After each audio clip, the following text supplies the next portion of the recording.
네, 안녕하십니까. 옛사랑교회 심호하는 김경준 목사입니다. 오늘 율법의 한계라는 제목을 가지고 말씀드리겠습니다. 본문은 히브리서 8장 7절에 13절, 신약성경 361페이지입니다. 첫 언약은 모세의 율법 언약이죠.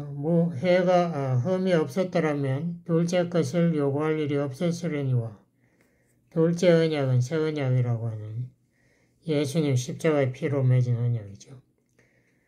저희를 허물하여 일렀으되 주께서 가라사대 볼지어다 날이 이르리니 내가 이스라엘 집과 유다 집으로 새 언약을 세우리라. 또 주께서 가라사대 내가 저희 열조들의 손을 잡고 애굽 땅에서 인도하여 내던 날에 저희와 세운 언약과 같지 아니하도다.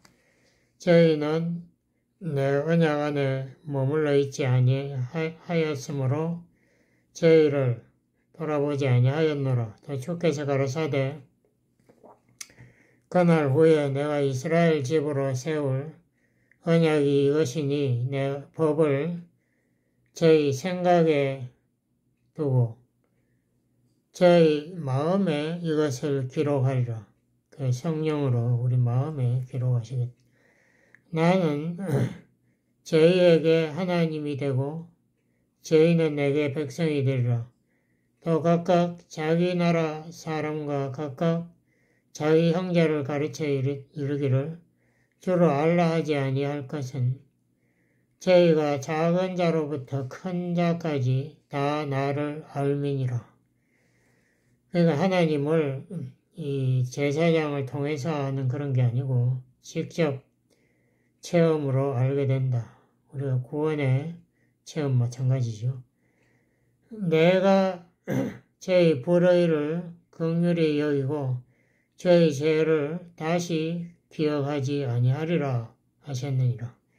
우리의 모든 죄를 십자가 공로로 다 용서하겠다. 새 언약이라 말씀하셨음에 첫것 율법 언약은 낡아지게 하신 것이니 낡아지고 쇠하는 것은 없어져가는 것이니라. 아멘. 율법에 대해서 제가 조금 말씀을 드리고 싶은데요. 율법의 특징이 여러 가지 있죠. 첫 번째가 율법은 조건부 축복입니다.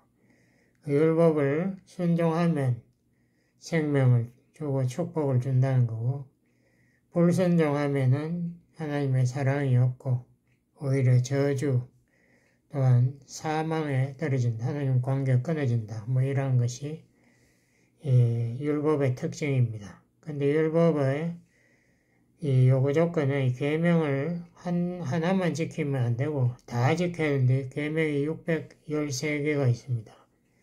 성경에 있는 게 613개인데 계명을 종류별 나누면 제사법, 그러니까 동물제사, 또 정결법, 뭐를 건드리면 더러워지고, 그리고 문둥병자 건드리면 접촉하면 더러워지고, 죽은 시체를 접촉하면 더러워지고, 뭐 이런 거 있죠. 그 다음 절기법, 월삭 안식을 이룰 때 제사를 드리고 또 지키는 법이 있고, 유월절, 오순절 이런 절기도 지켜야 되고, 음식법, 뭐를 먹으면 안 되고, 새우 같은 거 먹으면 안 되고, 돼지고기 먹으면 안 되고, 뭐 그런 게 있습니다. 도덕법, 사람을 죽이면 안 되고, 간음하면 안 되고, 뭐 이런 거 있죠. 계명의 첫 번째 목적이 뭔가 하면 하나님은 거룩하시다. 이것을 우리에게 알려준, 계시하는 역할을 합니다.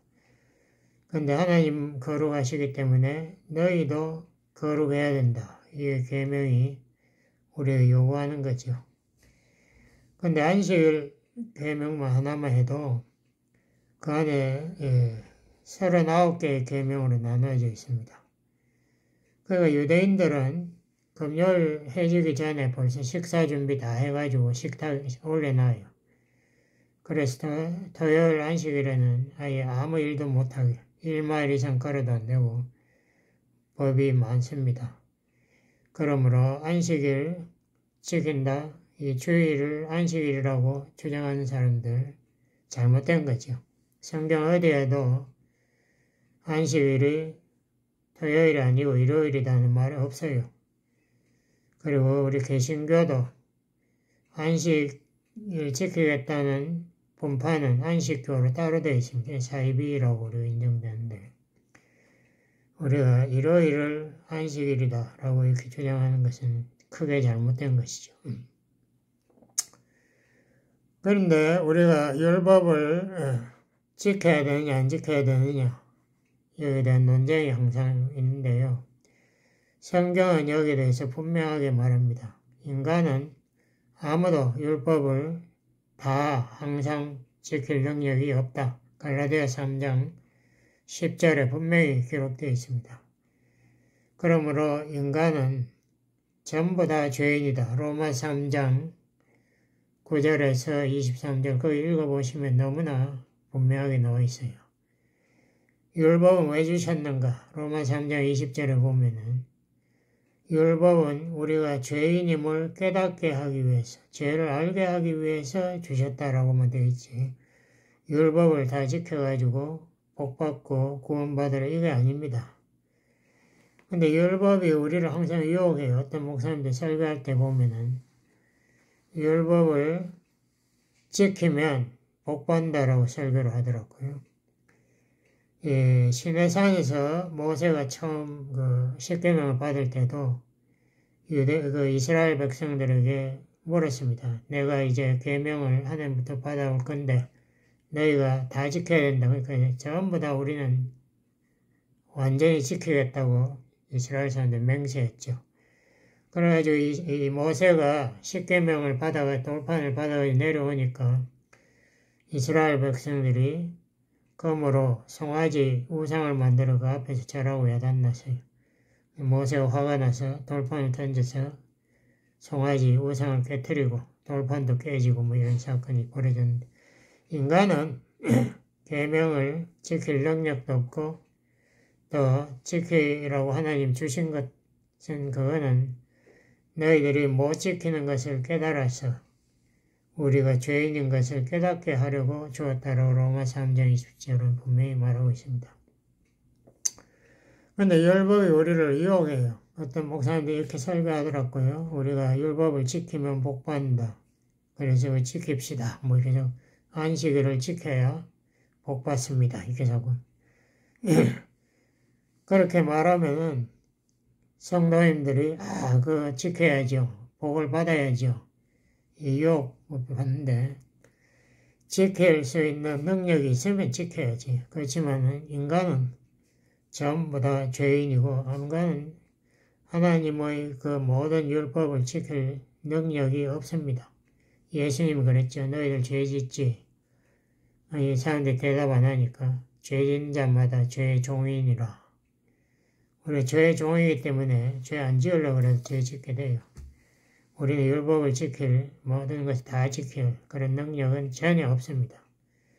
그러므로 그런 착각을 하면 안 되죠. 하나님이 처음에 창세기 2장에 이 아담과 하와에게 선악과를 보여주면서 이 선과 악을 알게 하는 이 열매를 너희들 먹으면 반드시 죽으니까 절대 먹지 마라 그랬는데 사탄이 와가지고 저 선악과 먹으면 네가 하나님처럼 된다. 하나님처럼 똑똑해진다. 선과 악을 아니까 하나님처럼 된다는 거예요. 그래서 하와가 따먹었잖아요. 보니까 맛있게도 보이고 아름답게도 보이고 지혜롭게 할만하다. 뭐 이래서 따먹었다. 인간이 선악을 안다는 거 그거 굉장히 위험해요. 왜냐하면 선과 악을 아는 순간에 인간은 자기가 하나님처럼 되었다고 착각해요. 이 성경을 처음에 많이 배우지 않습니까? 많이 배우면 사람들이 겸손해지기보다도 이렇게 교만해지는 경우가 많아요. 내가 성경을 많이 아니까 이제 나는 아주 성숙한 아주 수준 높은 기독교인이고 내가 말씀대로 이제 살 수 있다라고 착각을 하는데 어림없는 소리. 우리가 말씀을 안다는 것에 두 가지 단계가 있습니다. 하나는 지식적으로 하는 것, 또 하나는 그노스키, 우리가 이 말씀을 실천해가지고 체험적으로 하는 거. 성경은 항상 체험적인 지식을 요구해요. 지식적으로 그냥 외워가지고 하는 거. 그건 아무 소용이 없습니다. 그런데 성경 말씀을 우리가 다 실천해가지고 체험적으로 그걸 다 할 수 있는 사람이 세상에 없어요. 그러므로 우리는 이 말씀을 잘 지켜가지고, 지키면 좋지만은, 지켜가지고 하나님 앞에 인정받겠다. 나의 자존심을 세우겠다. 이거는 잘못된 거죠. 율법주의라. 로마 10장 3절에 바울이 그러죠. 이스라엘 백성들의 잘못이 뭔가?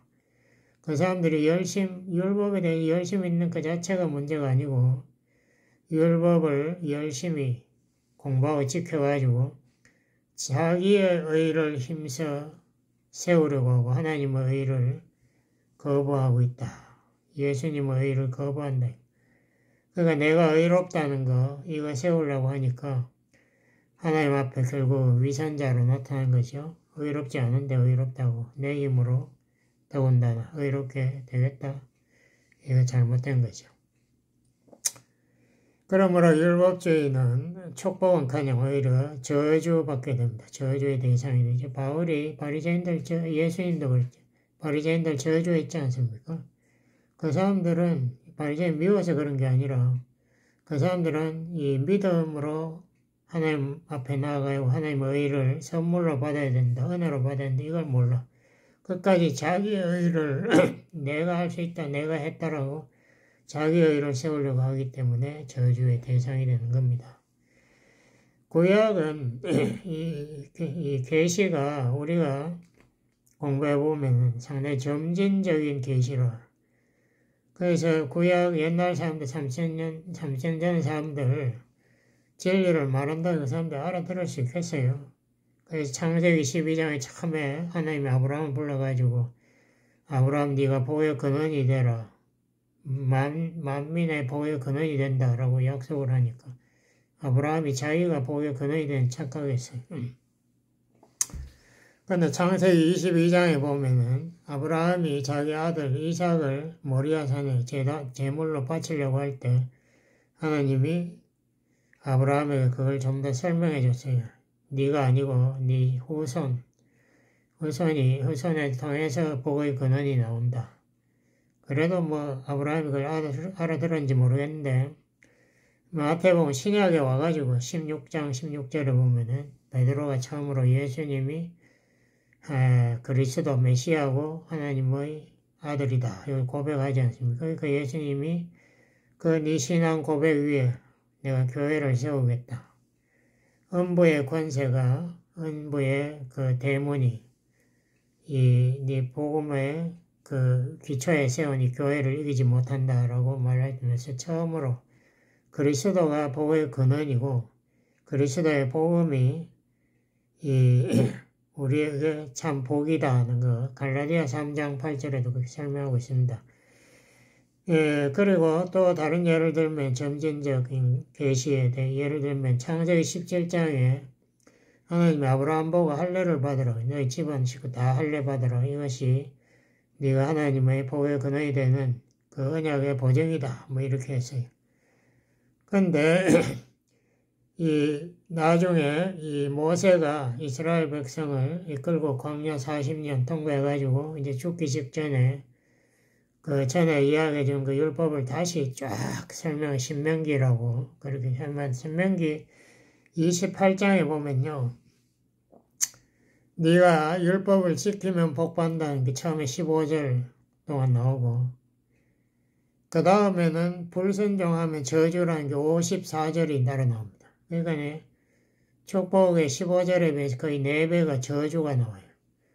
다시 말하면은 네가 율법 못 지킴으로 저주받을 거라는 것을 지금 강조하는 거죠.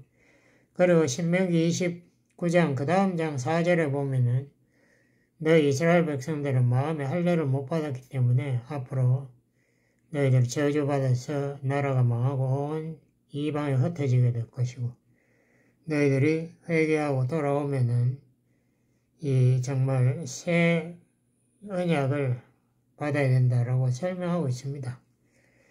그래서 이스라엘 백성들이 회개하고 돌아와서 진짜 회개한 게 아니고 바리새인들이 나왔죠. 율법을 더 잘 지키자. 더 위선을 세우고 예수님 메시아가 왔는데도 메시아를 죄인으로 십자가에 처형하고 자기들의 의를 과시하려다가 40년 후에 로마 디도 장군이 8만 대군을 끌고 와가지고 6월절 기념하려고 모여있던 이스라엘 백성 110만 명 그거를 포위해가지고 거기서 대부분이 굶어 죽었어요. 뭐 양식이 없으니까. 그리고 나머지 전부 다 죽이고 10,000명만 포로로 잡아갔죠. 철두철미하게 하나님의 저주를 보여줬습니다. 그 율법의 또 한계가 또 뭔가 하면 율법은 우리에게 하나님의 뜻을 완전히 보여주는 게 아니고 이 예표적인 그런 역할만 합니다. 예표라는 건 미리 보여준다. 손가락이 가리킨다. 그런 뜻입니다. 이 예표라는 것은 불완전해요. 그래서 메시아가 와 죽는다 이걸 가르쳐 주려고 동물 제사를 가르쳐 주지 않습니다. 동물 제사는 예표. 그러면 히브리서 10장 1절에 4절에 보면 동물의 피가 너희들의 죄를 씻지 못한다고 분명히 말하고 있습니다. 오직 메시아의 피가 우리의 죄를 씻어준다. 그러므로 예표, 이 율법은 그리스도가 올 때까지만 있게 한다. 갈라디아 3장 21절, 25절. 그러므로 율법은 우리의 국민학교 선생, 모학 선생의 역할을 밖에 못한다. 그리고 골로새서 2장 16절, 17절에 보면은 제가 이 구절들 다 읽을 시간이 없어 그냥 구절만 말하는데요. 이거 뭐 월사이니 안식일이니 이런 거 뭐 정결법이니 이런 거 다 필요 없다. 이거 분명히 그건 하나의 그림자, 예표에 불과하고 본체는 그리스도다라고 분명히 설명하고 있습니다. 안식일 이런 거 지킬 필요 없다고 분명히 이야기하고 있어요. 그리고 구약 성경의 이 한계점으로 또 우리가 잘 생각할 수밖에 없는 게 도덕 기준이 완벽하지 못합니다. 마태복음 5장 산상수훈에 보면 예수님이 그랬죠. 너희들이 구약 성경에서 이렇게 들었지만 난 너희에게 말하노니 그게 아니고 이거다 라고 예수님이 구약 성경을 교정합니다. 그래서 구약에는 사람을 칼로 죽이면 살인죄다 했지만은 예수님은 그렇게 너희 마음으로 형제를 미워하면 그게 마음으로 살인하니까 살인죄다. 여자를 보고 마음에 음심을 품으면 그게 간음죄. 뭐 이런 식으로 예수님의 율법의 기준을 하나님의 기준으로 확 올려버립니다. 구약에 보면은 예를 들면 노예 제도가 나오거든요. 미국의 남북전쟁, 그게 노예 해방 위해서 벌린 남북전쟁 때 남쪽에 있는 목사님들이 그랬어요. 구약 봐라. 하나님이 노예 제도 다 인정했는데 왜 뭐가 나쁘냐 뭐 이런 식으로 노예 제도를 주장했고요. 구약에 보면 일부 다처 제도 나옵니다. 뭐 아브라함도 일부 다처고 야곱도 일부 다처. 나중에 보면 솔로몬은 와이프가 3,000명이 넘고 이게 다 웃기는 이야기인데 이 하나님이 처음에 일부 1차제 이 창세기 2장에 만든 거를 다 무시하고 이렇게 근데 하나님이 꾸짖지 않아요. 그 이야기는 그 당시 이방 문화의 수준이 그랬으니까. 그런데 이 신약 시대에도 몰몬이라는 이단이 나와가지고 일부 다처제를 또 허용했어요. 그리고 구약 성경을 잘못 이해한 이슬람 그것도 또 일부 다처제를 받아들여가지고 지금도 시행하고 있죠. 이 이혼 문제도 예수님이 그러세요. 옛날에 모세는 이혼을 왜 허락했는가? 이혼 증서만 써주면 이혼해서 좋다고 하면 너희 마음이 완악하기 때문에 허락한 거지 본래는 아니다라고 분명히 말하고 있습니다. 그러니까 빈부격차도 그렇고 구약에서 부자들 보고 네 재물 팔아가지고 가난한 사람 나눠주라 이런 말 한마디도 없잖아요. 그냥 부자 되면 하나님 복받은 증거다 뭐 이런 식으로 생각했는데 잘못된 거죠. 신약에 와서야 비로소 예수님이 부자들한테 네 재물 다 팔아서 가난한 사람 나눠주라고 명령하시고 가난한 사람들의 인권을 대변하십니다. 구약에 보면 법이 또 눈은 눈으로 동해보복법이라고 해서 네가 받은 상처만큼 보복할 수 있다라고 이렇게 했는데 그거는 잘못된 거죠. 예수님이 그걸 정정했습니다. 이 원수도 사랑하라. 오른밤을 때리고 왼밤도 들이대라. 그래서 무조건 용서하라. 무조건 사랑하라로 이 하나님의 도덕 기준을 훨씬 올려버리죠. 대접받고자 하는 대로 네가 먼저 남을 대접하라. 사랑의 기준으로 올려버렸습니다. 예수님은 그럼 율법을 지켰나? 우리가 이 예수님의 특징 중에 하나가 일부러 제가 보니까 그래요. 예수님이 일부러 안식일에 병자를 계속 고칩니다. 유대인들이 막 환장을 하죠. 누가복음에 보면은 아니 6일 동안 일하라고 하나님 주셨는데 그때 병 고치지. 누가복음 13장에 14절에 그러나죠. 안식일에 왜 병을 고치느냐? 예수 저거 사기다. 뭐 이런 식으로. 그 마태복음 5장에 그 38년 된 병자를 예수님 또 안식일에 고치니까 그러고 또 병자 보고 이 자리를 들고 이사 가라고 하니까 이 유대인들이 막 예수님을 공격하지 저거 악하다. 정털이다. 예수님 뭐라 그랬습니까? 내 아버지도 안식일 오늘 일하기 때문에 내가 오늘 일한다. 예수님 하나님이 안식일날 쉬고 있다. 그건 아니야. 앞으로 참 안식이 하나님 나라가 지구에 이루어지면은 하나님이 안식하시겠죠. 우리도 안식하게 들어가는데 아직은 아닙니다. 그거는 창세기 1장에 안식했다는 것은 예표, 그림자 손가락으로 앞으로 안식이 온다는 거지. 그게 하나님 안식한다는 거 아니에요. 스데반의 설교에도 보면은 또 이런 말도 있습니다. 하나님은 너희 손으로 지은 성전에 거하시지 않는다. 이 유대인의 자존심을 확 허물었습니다. 이때 유대인들이 돌로 스데반을 쳐 죽였어요. 그때 바울이 그것을 목격하고 그 다음에 예수님을 환상 가운데 보고 자기가 완전히 바뀌었죠. 바울이 복음을 어디서 배웠습니까? 스데반의 설교에서 처음 들었어요. 그리고 바울은 복음을 깨달았죠. 어떤 분들 대표기도 할 때 이런 말 해요. 거룩한 안식일을 거룩한 성경에 나와서 거룩한 하나님 앞에 예배드리는 축복을 주신 감사하다는 거 좋은데 거룩하기 때문에 나도 거룩합니다 이 말인데 그건 잘못된 거죠. 하나님이 그 교회당이 성전 다닐 뿐더러 교회당 안에 일주일 동안 갇혀 계시는 그런 분 아닙니다. 우리가 착각하면 안 되죠. 이 율법의 한계가 첫 번째 로마 3장 19절에 20절에 보면 인간이 변명할 수 없게 모든 입을 막기 위해서 율법을 주셨다. 나 몰라서 지었어요. 이 말 못하게 율법 주셨고 두 번째는 하나님같이 거룩한 삶을 살 수 없다는 거 보여주기 위해서 죄 안 짓고 의롭게만 살 능력이 없다는 거 보여주려고 율법을 주셨다고 하고 세 번째로 로마 3장 20절에 보면 우리로 하여금 우리가 죄인인 것을 깨닫게 하려고 율법을 지키려고 노력해본 사람만이 알아요. 이거 불가능하다. 야, 이건 난 도저히 못하겠다. 그래서 회개하게 하려고 율법을 주신 거지. 율법 잘 지켜가지고 복받고 의롭게 되라고 주신 거는 절대 아니다. 갈라디아서 5장에 바울이 그랬죠. 율법으로 의롭게 되려고 하는 너희는 은혜에서 떨어지고 그리스도의 그 구원의 복음에서 떨어진 자다. 무서운 말이죠.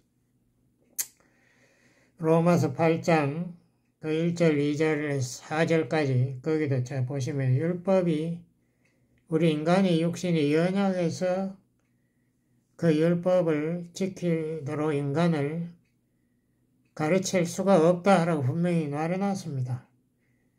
그러므로 우리는 성령의 법, 성령의 내재에서 도와주셔야 하나님 말씀도 영원히 더해서 하나님 말씀도 깨닫게 되고 또 율법도 지킬 수 있다. 기도하시겠습니다. 하나님 아버지 감사합니다. 이 하나님의 한량없는 지혜를 그 말씀을 통해서 깨닫고 우리는 이제 앞으로 은혜, 복음의 언약에 거할 수 있도록 도와주세요. 예수님 이름으로 기도드렸습니다. 아멘.